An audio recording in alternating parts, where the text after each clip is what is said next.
Hi guys, it's Ranganathan in Kondala, continuing with your socio-religious reform movement topic of modern Indian history.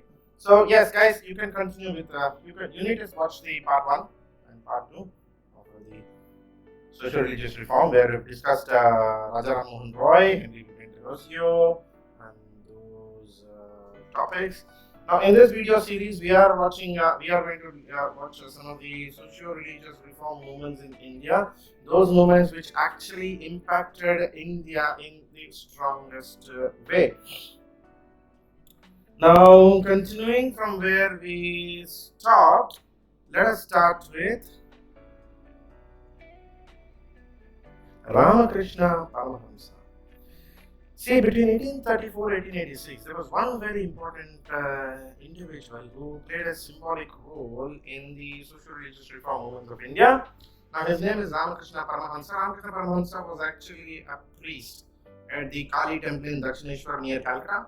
He was a saintly person, and in his search for God, he lived with saints and other faiths of Muslims and Christians.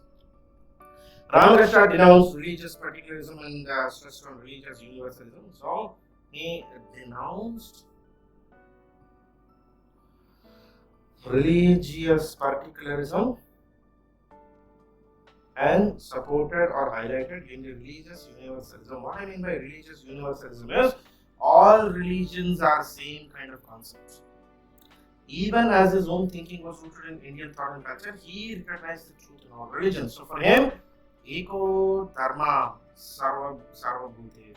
For all people, there was only one Dharma type of concept. He preached that Hinduism, Islam, and Christianity were different paths that lead to the same God. Instead of considering religion to be an individualistic identity, he promoted the logic that religion is a unified identity. So Ramakrishna Paramahamsa was born on February 18, 1836. For him, he was well known for the statement, easy to talk on religion but very difficult to practice. His chief disciple and student was Swami Vivekananda. He was well versed in Puranas, the Ramayana, the Mahabharata, and the Bhagavad Puranam. He went to school to the age of 12 but stopped after that, since he wasn't interested in bread-winning education. He was not interested in the professional type of service. For him, God is in all men, but all men are not in God. That is why we suffer. So he kind of had a different philosophy, which he naturally promoted during his period. Paramahamsa was married. I mean, his holy consort or spiritual consort was Sarada Devi, who was born on December 22nd, 1853. She is commonly called the Holy Mother. She was born in a poor Brahmin household and was the eldest of 7 siblings in her house. As a mother, as a child, she had many mystic experiences. At the tender age of 5, she was married to Ramakrishna. She became Ramakrishna's first disciple and spread his teachings everywhere. In 1866, after Ramakrishna's death, she guided the activities of his Ramakrishna Mission. She was well committed to the advancing of education of the poor. Paramahamsa was well known for the utility of idol worship. I mean, he recognized the utility of idol worship. Unlike Raja Ram Mohan Roy, he was not against idol worship.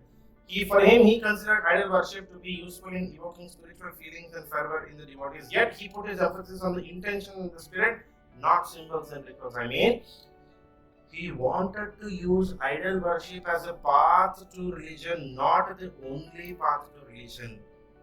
He had great compassion for human suffering and taught his disciples, Yatra Jiva, Tatra Shiva. I mean, whenever there is a living being, there is Shiva.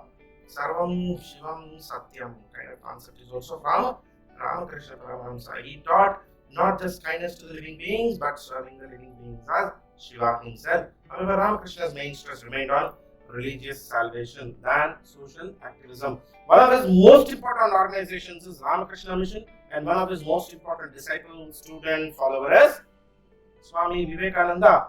Now, most of you do know about Swami Vivekananda. He's one of the last great thinkers of the 19th century from Bengal, who created a stir in the Hindu society. His original name is Narendranath Datta, but commonly called Swami Vivekananda. He was the spiritual student, and his spiritual guru was Ramakrishna Paramahamsa. In 1893, Vivekananda leapt into fame. He became very popular in the world when he represented Hinduism in the World Parliament's Congress at Chicago. In his keynote, he stressed on the need for a healthy balance between spiritualism and materialism. This real life and the spiritual. He wanted a holy synthesis, a combination, a unity, a union between these. His vast knowledge of Eastern and Western cultures, his eloquence, human sympathy, and learned interpretations left a very strong and deep impact on his international audience. Particularly if you see, he opened Hinduism to the West. That was the biggest contribution of Vivekananda. That's why he's considered one of the first preachers and the strongest preachers of Neo-Hinduism. For him, Hinduism was not just Tantra and Mantra, it was more than that. He envisaged a complete new culture for the whole world, where materialism of the West, spiritualism of the East would be blended together to produce a happiness for the mankind. He wanted the best of East and the West put together. He denounced social evils prevalent in Hindu society at the time, including caste system, ritualism, superstition, all of these. He attacked approval of, he attacked this exploitation of the poor by the rich. Vivekananda never gave any political message, but through his speeches, he infused in the youth of that period a sense of faith, a sense of confidence in India's past and India's future. He immensely contributed to the concept of nationalism in India, Rashtravad of India. He criticized Indians for having lost touch with the world.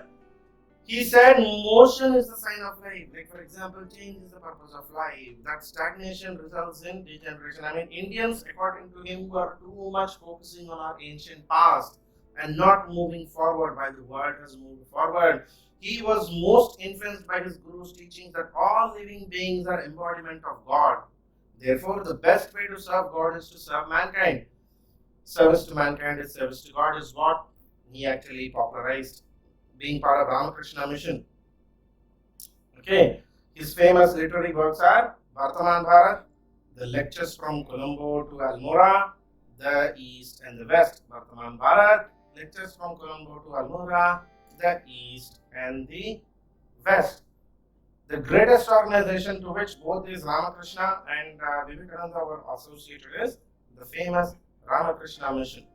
The mission itself was started by Swami Vivekananda somewhere about in 1897, and the place is Calcutta. It was started in Calcutta.